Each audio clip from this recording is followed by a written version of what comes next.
আসসালামু আলাইকুম viewers, welcome back to my channel. আশা করছি সবাই ভালো আছেন। আজ আমি আপনাদেরকে তৈরি করে দেখাবো প্যাকেট মশলা দিয়ে অথেন্টিক কালা ভুনা।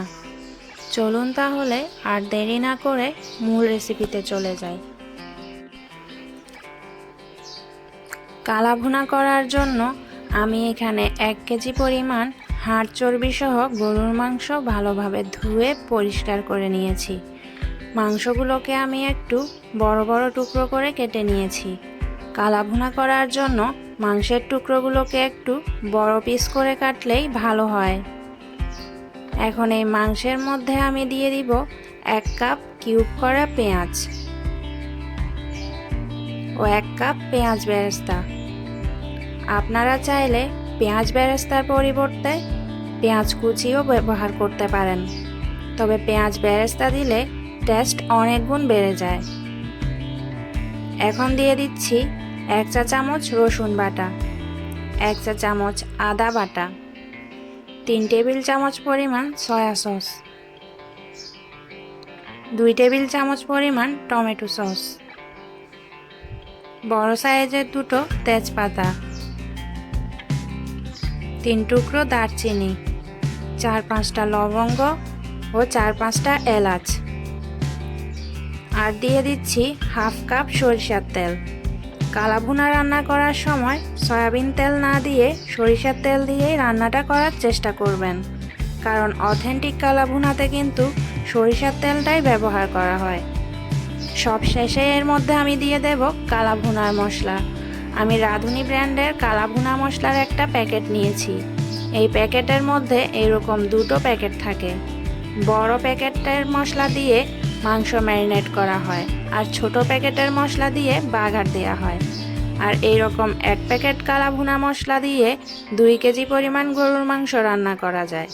যেহেতু আমি এখানে 1 কেজি পরিমাণ গরুর মাংস নিয়েছি, তাই আমি এখানে এই প্যাকেটের অর্ধেকটা মশলা দিয়ে দেব। এখন হাত দিয়ে মাংসের সাথে সবগুলো মশলা ভালোভাবে মেখে নেব। মাখামাখির এই কাজটা সব সময় হাত দিয়েই করার চেষ্টা করবেন। মাখানো হয়ে গেলে মাংসের গ্রেভিটা চেক করে তারপর লবণ দিতে হবে। যেহেতু মাংসের মধ্যে সয়া সস দেওয়া হয়েছে, তাই লবণ দেওয়ার সময় মাংসের গ্রেভিটা চেক করে তারপর লবণ অ্যাড করবেন। লবণ দেওয়ার পর আবারও সব কিছু ভালোভাবে মেখে নিয়ে ঢাকনা দিয়ে ঢেকে 30 মিনিটের জন্য রেস্টে রেখে দেব।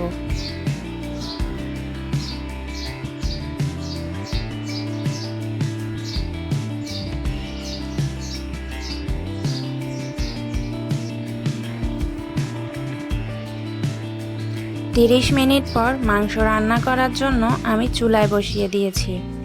প্রথমে চুলার আঁচ মিডিয়ামে রেখে 10 মিনিট মাংসটাকে রান্না করে নেব।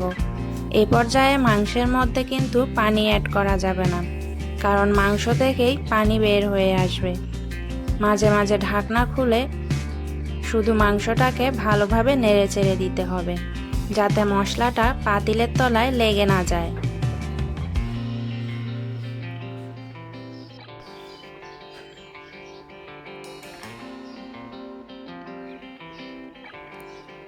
দশ মিনিট পর দেখুন মাংস থেকে অনেকটা পানি বের হয়ে এসেছে। এখন চুলার আঁচ মিডিয়ামে রেখে মাংসটাকে বারবার নেড়েচেড়ে আরও 15 মিনিট ধরে রান্না করে নেব।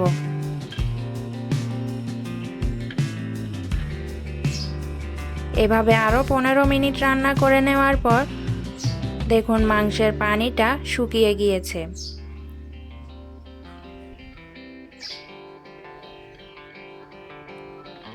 এখন মাংসটাকে ভালোভাবে সেদ্ধ করার জন্য আমি এখানে অ্যাড করে দেব মেজারমেন্ট কাপের 1 কাপ পরিমাণ পানি।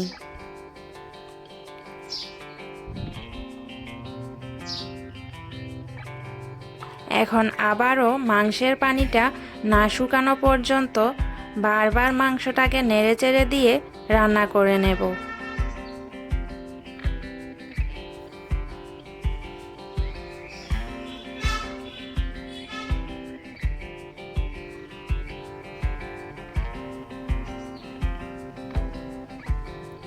মাংসের গ্রেভিটা যখন এরকম ঘন হয়ে আসবে তখন আমি মাংসটা নামিয়ে রেখে বাগার তৈরি করে নেব।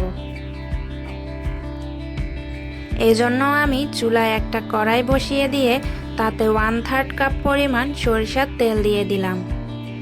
তেল গরম হয়ে এলে দিয়ে দেব 1 টেবিল চামচ পরিমাণ রসুন কুচি ও 1/2 কাপ পরিমাণ পেঁয়াজ কুচি এবং 3টি শুকনো মরিচ।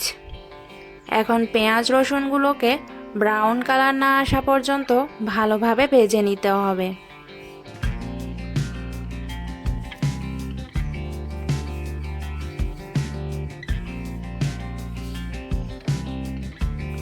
যখন পেঁয়াজ রসুনের মধ্যে ব্রাউন কালার চলে আসবে তখন রান্না করা মাংস থেকে অল্প একটু মাংস দিয়ে ভালোভাবে নেড়েচেড়ে মিশিয়ে নিয়ে 2 মিনিট ঢাকনা দিয়ে ঢেকে রাখতে হবে। এতে করে বাগারের ফ্লেভারটা মাংসের মধ্যে ভালোভাবে ঢুকে যাবে। এ পর্যায়ে কিন্তু চুলার আঁচ একেবারে লোতে রাখতে হবে, তা না হলে পেঁয়াজগুলো পুড়ে যাবে।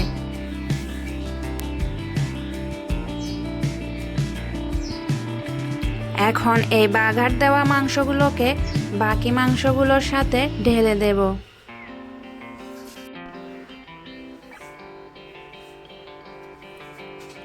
এবং বাঘারের মশলার প্যাকেট থেকে অর্ধেক পরিমাণ মশলা দিয়ে মাংসের সাথে ভালোভাবে মিশিয়ে নেব।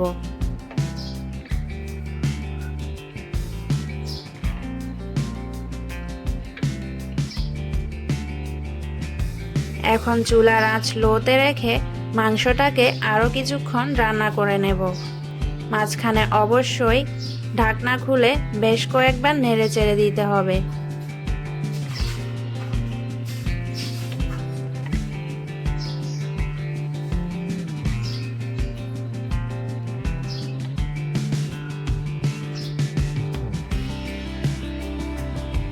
খেয়াল রাখবেন মশলাটা যাতে পাতিলের তলায় লেগে না যায়। মশলাটা পুড়ে গেলে কালা ভুনার টেস্টটা ভালো আসবে না।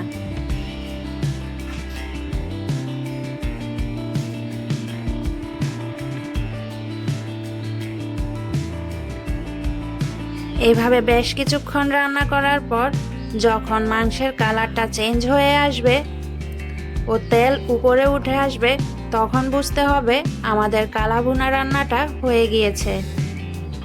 মাংসটাকে একেবারে ড্রাই করে ফেলা যাবে না, ড্রাই করে ফেললে কিন্তু খেতে অতটা ভালো লাগবে না।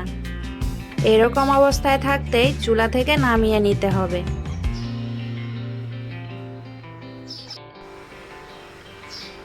হয়ে গেল প্যাকেট মশলায় গরুর মাংসের কালা ভুনা। আমি চেষ্টা করেছি সহজভাবে রেসিপিটি আপনাদের সাথে শেয়ার করার জন্য। আজকের রেসিপিটি ভালো লাগলে অবশ্যই লাইক দিবেন আর আমার চ্যানেলকে সাবস্ক্রাইব করবেন। কোনো প্রশ্ন থাকলে তা কমেন্ট বক্সে জানাবেন। আজ এখানেই বিদায় নিচ্ছি। সবাই অনেক ভালো থাকবেন। আল্লাহ হাফেজ।